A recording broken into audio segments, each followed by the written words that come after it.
तो दोस्तों एक बहुत ही बड़ी खबर सामने निकल कर आ रही है कि बीती रात मंगलवार को एक घटना सामने आई जिसमें तकरीबन शाम के टाइम पे एक बहुत ही बड़ी रेल दुर्घटना हो गई है जो कि छत्तीसगढ़ के बिलासपुर ज़िले में हुई है। सूत्रों के मुताबिक जो भी खबर आ रही है उसके हवाले से ये पता चला है कि जो गेवरा आने वाली जो मोइमू लोकल ट्रेन थी वो बिलासपुर से निकली थी पूर्वा आने को, लेकिन रास्ते में उसी ट्रैक पर सेम ट्रैक पर जिस ट्रैक पर जो पैसेंजर ट्रेन जा रही थी उसी सेम ट्रैक पर एक मालगाड़ी खड़ी थी और उस मालगाड़ी पर जाकर पैसेंजर ट्रेन टकरा जाती है और जो उसकी इंजन जो है वो मालगाड़ी के ऊपर चली जाती है और एक बोगी हताहत भी होती जो कि लेडीज़ वाली बोगी थी। महिला कोच जो होता है उसमें काफ़ी पैसेंजर होते हैं जिसमें काफ़ी हताहत हुई। जब लोगों को मालूम चला, जब जोर का आवाज़ आया, जब जोर से लोगों के पास आवाज़ पहुंची तब हताहत मच गई। लोग ट्रेनों से निकलकर भागने लगे। जब बाहर निकले, खिड़कियों से बाहर जब आए तब उनको पता चला कि यह रेल हादसा हो चुका है। इसमें अभी तक जो खबर सामने आ रही है 11 लोगों की मौत की खबर सामने आई है और तकरीबन 20 से ज़्यादा लोग गंभीर रूप से घायल हैं। यूँ तो छोटी मोटी चोट तो बहुत सारे पैसेंजर्स को आया है, लेकिन 20 लोग तकरीबन गंभीर रूप से घायल बताए जा रहे हैं और तकरीबन 11 लोगों की मौत हो चुकी है। आशंका है कि ये मौत के आंकड़े कुछ और बढ़ भी सकते हैं।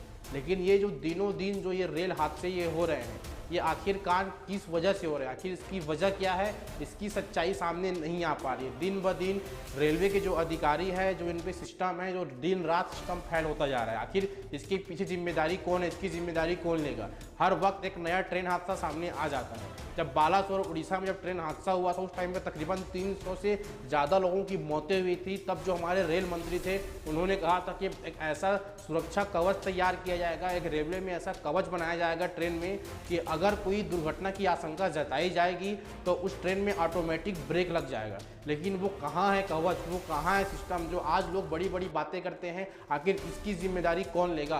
तो ये जो दुर्घटना आज हुई है बिलासपुर ज़िले में, जो खबर सामने आ रही है कि जो ऑटो सिग्नल था वो फेल हो चुका था, लेकिन आखिर इसकी जिम्मेदारी कौन लेगा। जो रेलवे में अधिकारी बैठे हैं इसकी जिम्मेदारी कौन लेगा। अगर किसी पर फाइन ठोकने की बात हो, पेनाल्टी लेने की बात हो तब तो सभी आगे होते हैं, लेकिन आज जो ये निर्दोष लोगों की जाने गई है इसकी जिम्मेदारी कौन लेगा। इसका जिम्मेदारी क्या सरकार लेगी, क्या सिस्टम लेगा, क्या रेलवे अधिकारी लेंगे, आखिर इसकी जिम्मेदारी किसकी बनती है।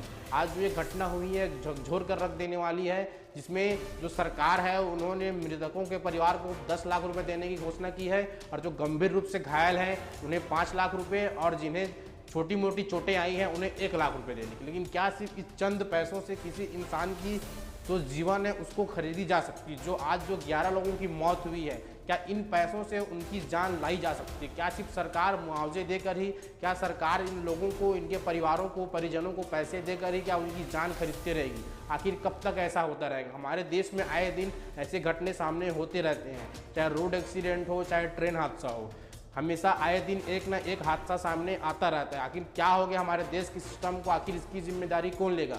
आज इसके खिलाफ आवाज़ उठाने वाला कोई नहीं है। आए दिन हादसे होते हैं, सरकार मुआवजा घोषणा कर देती है और सारे लोग शांत बैठ जाते हैं। जब बात किसी धार्मिक मुद्दे की हो, जब नेता के लिए लड़ना हो, धर्म के लिए लड़ना हो, किसी इंसान को परेशान करने के लिए लड़ना हो, किसी गरीब इंसान का अगर घर तोड़ना हो, झोपड़ी उजाड़ना हो, दुकान तोड़नी हो, तो पूरा सिस्टम एकजुट हो जाता है उस इंसान को तोड़ने के लिए, उस इंसान को बर्बाद करने के लिए। लेकिन बात जब किसी बेगुनाह लोगों की जान की आती तब पता नहीं लोग कहाँ चले जाते हैं। आज इन लोगों की जान की जिम्मेदारी कौन लेगा, आज इनके लिए कौन खड़ा होगा। जब तक इस देश के सिस्टम को सुधारा नहीं जाएगा आए दिन ऐसे ऐसे घटने होते रहेंगे।